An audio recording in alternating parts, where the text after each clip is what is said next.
అందరికీ నమస్తే. రేవంత్ రెడ్డి అందరూ ఏం చేయమనుకుంటారో ఆయన అదే లైన్ పోతాడు. ఆయన బీజేపీకి పెట్టున్నాడు. ఈయన బీజేపీతో ఏంది సంబంధం? బీజేపీకి కాంగ్రెస్కు పొసగదు, కానీ రేవంత్ రెడ్డికి బీజేపీకి ఎందుకు పొసిగింది? అసలు బీజేపీలో అసలు ఇప్పుడున్న గవర్నమెంట్ కాంగ్రెస్దా బీజేపీదా? రేవంత్ రెడ్డి బీజేపీ విషయంలో స్మూత్గా ఉన్నాడు, లేకపోతే బీజేపీలో కొంతమంది రేవంత్ రెడ్డి ఏం చెప్పినా దానికి సై అంటున్నారు. ఇట్లాంటి చాలా ఆరోపణలు కొన్ని బయటికి కనిపిస్తున్నాయి, ఓపెన్ అయినా కొన్ని విమర్శలు అన్నీ ఉన్నాయి. ఒక ఇన్సిడెంట్ జరిగింది. ఆ ఇన్సిడెంట్లో రేవంత్ రెడ్డి పక్షపాతం చూస్తే, రేవంత్ రెడ్డి వ్యవహారం చూస్తే ఇవన్నీ నిజమేమో, వీళ్ళందరూ చెప్పేది నిజమేమో అని అందరికీ అనుమానం కలిగే విధంగా, ఆ అనుమానాలు నిజమయ్యే విధంగా వ్యవహరించాడు. నేను మీకు చూపిస్తా ఆ వీడియోస్ మొత్తం. ఎస్ఎల్బీసీ ప్రమాదం మీకు తెలుసు. ఎస్ఎల్బీసీ ప్రమాదం సంఘటనలో రేవంత్ రెడ్డి పార్షియాలిటీ చూపించిండు. ఆ పార్షియాలిటీ ఏందో మీకు చెప్తా. ఈ వీడియో చూసే కన్నా ముందు ఈ వీడియో కింద సబ్స్క్రైబ్ అనే బటన్ ఉంది.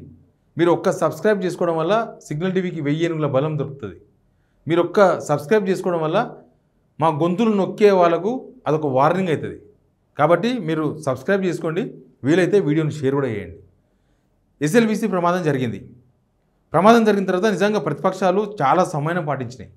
ఎందుకంటే కదా ప్రమాదం జరిగింది, ఒక 8 మంది లోపల ఉండిపోయినరు. ప్రభుత్వం ఏం చేస్తుందో చూద్దామని. ప్రభుత్వం ఏం చేయలేకపోయింది.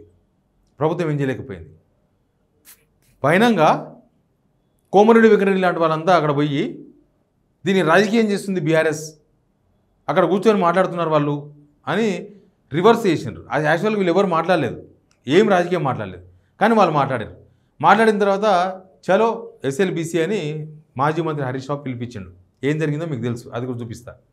అయితే ఈరోజు ఎందుకు చెప్తున్నా అంటే, ఎక్కడ రేవంత్ రెడ్డి పక్షపాతం చూపించిండో చెప్తున్నా. బీజేపీ ఎమ్మెల్యేలు స్టేట్ ఆఫీస్ నుంచి బీజేపీ ఎమ్మెల్యేలు ఇంకా కొంతమంది నేతలు, దాదాపు ఇక్కడ నుంచి ఒక 40 మంది బృందం, ఇంకా అక్కడ బీజేపీ కార్యకర్తలు, కలకుర్తిలో బీజేపీ ఆచార్య గారు ఉంటారు, కొంచెం స్ట్రాంగ్ ఉంటుంది బీజేపీ, అక్కడి నుంచి కూడా చాలానే వచ్చారు. ఎస్ఎల్బీసీ దగ్గరికి పోయినరు. ఎక్కడ ఎవరిని అడ్డుకోలే, విత్ మీడియాతో పోయినరు. ఇక్కడ నుంచి స్టేట్ మీడియాని తీసుకొని పోయినరు. స్టేట్ మీడియా పోయిన తర్వాత ఎక్కడ అడ్డుకోలే. ఎక్కడ దాకా పోయింది తెలుసా? సొరంగం లోపలికి వెళ్ళిపోయినారు విత్ మీడియా. ఆ విజువల్ చూడండి ఒకసారి మీరు.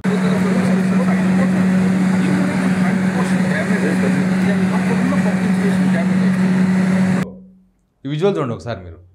బీజేపీ ఎమ్మెల్యేలను లోపలికి, టన్నల్ లోపలికి తీసుకుపోయినారు విత్ మీడియా.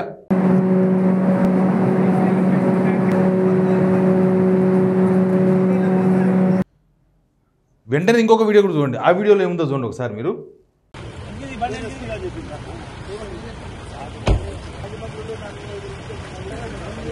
చూసిండ్రా? బీజేపీ ఎమ్మెల్యేలు పోతేనేమో లోపల దాకా, టన్నల్ లోపల దాకా, ఎక్కడ దాకా పోయినారు. వాళ్ళకి ఇంత ధైర్యం ఉంటే అంత దాకా పోయించారు. ప్లస్ అక్కడ క్యాంపులో, బేస్ క్యాంపులో రెస్క్యూ టీం వాళ్ళు ఉన్నారు కదా, ఆర్మీ వాళ్ళు ఏం జరిగింది అనేది ఒక పెద్ద బోర్డు పెట్టుకొని వివరించారు కూడా వాళ్ళకి.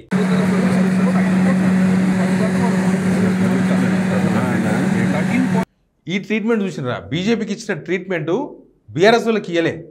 బీఆర్ఎస్ వాళ్ళు పోతే వాళ్ళకు ఆ ఎస్ఎల్బీసీకి దాదాపు 8 కిలోమీటర్ల ముందే మొత్తం మీడియాని ఆపేసినారు. ఆ రోజు ఆంక్షలు, పోలీసులు గుంపులు పోలీసులు దోమల పెంట చెక్ పోస్ట్ కానీ ఆపేసారు మొత్తం. అక్కడ పెద్ద ఫైట్ జరిగిన తర్వాత లోపలికి పోతే ఇంకొక 6 కిలోమీటర్ దూరం ఉండగా మళ్ళీ ఆపినారు. అది జేపీ చెక్ పోస్ట్, అది అంటే ఆ కాంట్రాక్టర్ వాళ్ళు పెట్టుకున్న చెక్ పోస్ట్. అక్కడ నుంచి జస్ట్ 4 పంపిస్తామన్నారు. పోయిరు 4. పోతే వాళ్ళని కూడా హరీష్ రావు, జగదీష్ రెడ్డి వాళ్ళందరూ పోయినారు, మాజీ మంత్రులు. వాళ్ళని లోపలికి తీసుకుపోలే, జస్ట్ టనల్ ఎంట్రీ కాడికి తీసుకుపోయారు. టనల్ లోపలికి పోతామంటే నో ఎంట్రీ. కొద్దిసేపు రప్చర్ అయింది. మీకు తెలుసు కదా, ఆ క్యాంప్ ఆఫీస్లో ఉన్న మినిస్టర్ని కలుద్దామని పోతే కూడా గేట్ కూడా తెరవలే. మొత్తం పోలీసు బందోబస్తు పెట్టేసి వీళ్ళను బయట నుంచి బయటనే పంపించే ప్రయత్నం చేసేసిండ్రు. బీజేపీ ఎమ్మెల్యేలు పోతే మాత్రం లోపల లాగా తీసుకుపోయి చూపించేసి, ఇది పార్షియాలిటీ కదా, వీళ్ళు ప్రతిపక్షమే వాళ్ళు ప్రతిపక్షమే. కానీ ప్రభుత్వం ఒక పార్టీని మాత్రం పోనిచ్చింది, ఇంకో పార్టీ పోనీయలేదు. అసలు ఏంది ఈ లింకు? నేను ముందు చెప్పినట్లుగా బీజేపీతో రేవంత్ రెడ్డి లింక్ ఏంది? ఇట్లాంటివి కనిపించినప్పుడు వీళ్ళు చేసే ఆరోపణలు నిజమే కదా. పంపించేది ఉండే ఏమవుతుండే, పోతుండే హరీష్ రావు పోయి చూసి వస్తుండే, చూసి వచ్చి మాట్లాడుతుండే కదా. హరీష్ రావు పంపనింది ఎందుకు? బీజేపీ ఎమ్మెల్యేలను పంపింది ఎందుకు? ఇంకా బీజేపీ ఎమ్మెల్యేలు 8 మంది ఎంపీలు, వాళ్ళ వెనక మనుషులు వాళ్ళందరూ ఉన్నారు. ఆ రోజు హరీష్ రావు, జగదీష్ రెడ్డి ఆ లోపలికి మీరు పంపించిన 6 మంది తప్ప ఎవరు లేరు. మీరు ఒకవేళ టన్నాలకు ఇద్దరినే పంపిస్తామంటే వాళ్ళు ఇద్దరే పోయిస్తుండ్రి. అసలు ఇన్సిడెంట్ పోయిన ఆదివారం జరిగితే అసలు కేంద్ర ప్రభుత్వం ఇప్పటిదాకా అసలు ఏం జరిగింది తెలుసుకునే ప్రయత్నం చేసిందా? ఎందుకు తెలుసుకునే ప్రయత్నం చేయలే?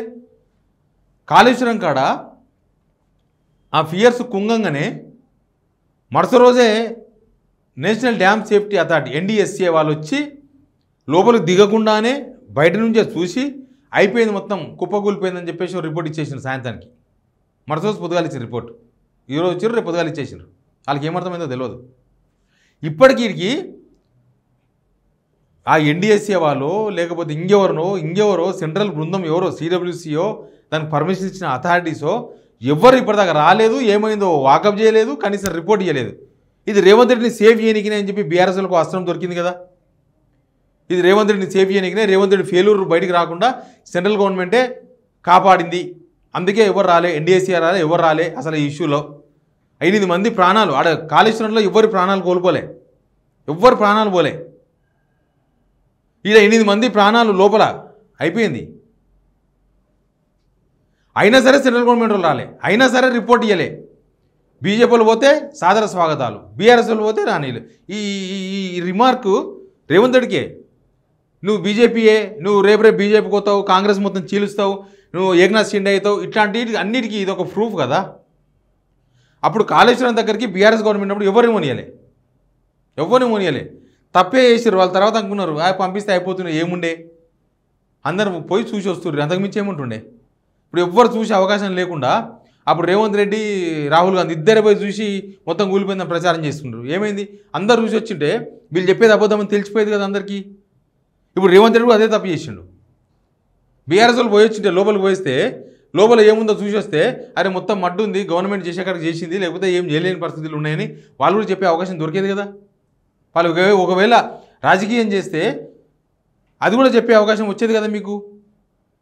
మొత్తంగా కాంగ్రెస్ను మొత్తం పెడుతున్నాడు అంతే, కాంగ్రెస్ని మొత్తం నాకబెడుతుండు. ఇదే కరెక్ట్. కాంగ్రెస్ కార్యకర్తలు ఇదే అనుకుంటారు, ఏమైంది మా పార్టీని మొత్తం నాకబెడుతున్నారని. అసలు ఇది కాంగ్రెస్ గవర్నమెంట్ నడుస్తుందా, బీజేపీ గవర్నమెంట్ నడుస్తుందా? బీజేపీ వాళ్ళు అనుకుంటున్నారు మా గవర్నమెంట్ నడుస్తుందా అని. కార్యకర్తలు పాపం రెక్కలు ముక్కలు చేసుకుని కష్టపడ్డ బీజేపీ కార్యకర్తలు వాళ్ళు పరిశాన్ అవుతున్నారు. ఈ పై స్థాయిలో జరిగే ఇవన్నీ ఏంటి అసలు? వాళ్ళు మంచిగా ఉన్నట్టే ఇంకా మన మీద ఎవరి మీద ఫైట్ చేస్తారు? కార్యకర్తలు బీఆర్ఎస్ మీద ఫైట్ చేస్తారా? ఇక్కడ కాంగ్రెస్ మీద ఫైట్ చేయాలి వాళ్ళు. రేవంత్ రెడ్డి వ్యవహారం తెలిసిపోయింది. రేవంత్ రెడ్డి మొత్తం బీజేపీ అసలు ఒక ఆయన బీజేపీ ఒక ఎమ్మెల్యే చెప్తున్నాడు, బీజేపీ ముఖ్యమంత్రులు కూడా అంత ఈజీగా మోడీని కలవలేకపోతున్నారట. బీజేపీ ఎమ్మెల్యేలు కూడా ఇన్నిసార్లు మోడీని కలవలేదంట. కాంగ్రెస్ వాళ్ళు 3 ఉన్నారు కదా, ఇక్కడ సిద్ధరామయ్య ఉన్నాడు, అవతల పక్కన హిమాచల్ ప్రదేశ్ ముఖ్యమంత్రి ఉన్నాడు. వాళ్ళు కూడా ఇన్నిసార్లు కాదు, వాళ్ళు ఎప్పుడో ఒకసారి కలుస్తారు, లేకపోతే లేదు. ఏదంటే మంత్రులు పోతారు కలిసి వస్తారు, లేకపోతే ఆఫీసర్లు పోతారు కలిసి వస్తారు. రేవంత్ రెడ్డి ఊగే ఢిల్లీకి పోతున్న అధిష్టానం కలవని కాదు, ఢిల్లీని పోయి బీజేపీ నేతను కలుస్తున్నాడు. బీజేపీ నేతను కలిపి ఆయన పోయిన 36 సార్లలో సగానికి పైగా బీజేపీ వాళ్ళని కలవనికే పోయిండు, హైకమాండ్ కలవని కాదు. ఆ డీలింగ్ ఏందో తెలియదు. ఈ MR ప్రాపర్టీస్ అని మా దానిలో వీడియో చూడండి. బహుశా దానికోసం తిరుగుతుండేమో, దానికోసమే ఇవన్నీ చేస్తున్నారేమో అనిపిస్తుంది. అప్పుడప్పుడు కిషన్ రెడ్డి తిడతాడు, ఇదేమీ మ్యాటర్ కాదు. కిషన్ రెడ్డి తిట్టేది కూడా ఒక డ్రామానే. ఎందుకంటే ఈటలందరూ ప్రెసిడెంట్ కావద్దు బీజేపీ కానీ, ఈటలందరూ ఈయన డల్ అయినప్పుడల్లా, కిషన్ రెడ్డి డల్ అయినప్పుడల్లా లేపుతాడు. బండి సంజయ్ ఏమో రేవంత్ని అలర్ట్ చేస్తుంటాడు, మీ చుట్టుపక్కల ఉన్న జనం నీ కుర్చీ గుంచుతారు చూసుకొని అలర్ట్ చేస్తుంటాడు. అలారం ఏం జరుగుతుంది అసలు రాష్ట్రంలో? ఈ ఇన్సిడెంట్ అయితే పచ్చిగా కనిపిస్తుంది కదా బయటికి. సరే మిగతా అంతా వీళ్ళు చెప్పినాయి, ఆ బీఆర్ఎస్ వాళ్ళు చెప్పినావో లేకపోతే ఇంకోటి చెప్పినా ఉండొచ్చు కాక, ఇది పచ్చిగా కనబడుతుంది. హరీష్ రావును ఓనియకపోవడం, బీజేపీ ఎమ్మెల్యేలను సాదర స్వాగతాలు పలికి లోపలికి మీడియాతో సహా తీసుకుపోవడం. మీడియా కూడా తీసుకోవాలి. ఆ రోజు మీడియా మీద ఆంక్షలు, మీడియాని ఎందుకు ఉండడం ఆపేసినారు. ఏం జరుగుతుంది రాష్ట్రంలో? Please subscribe signal TV.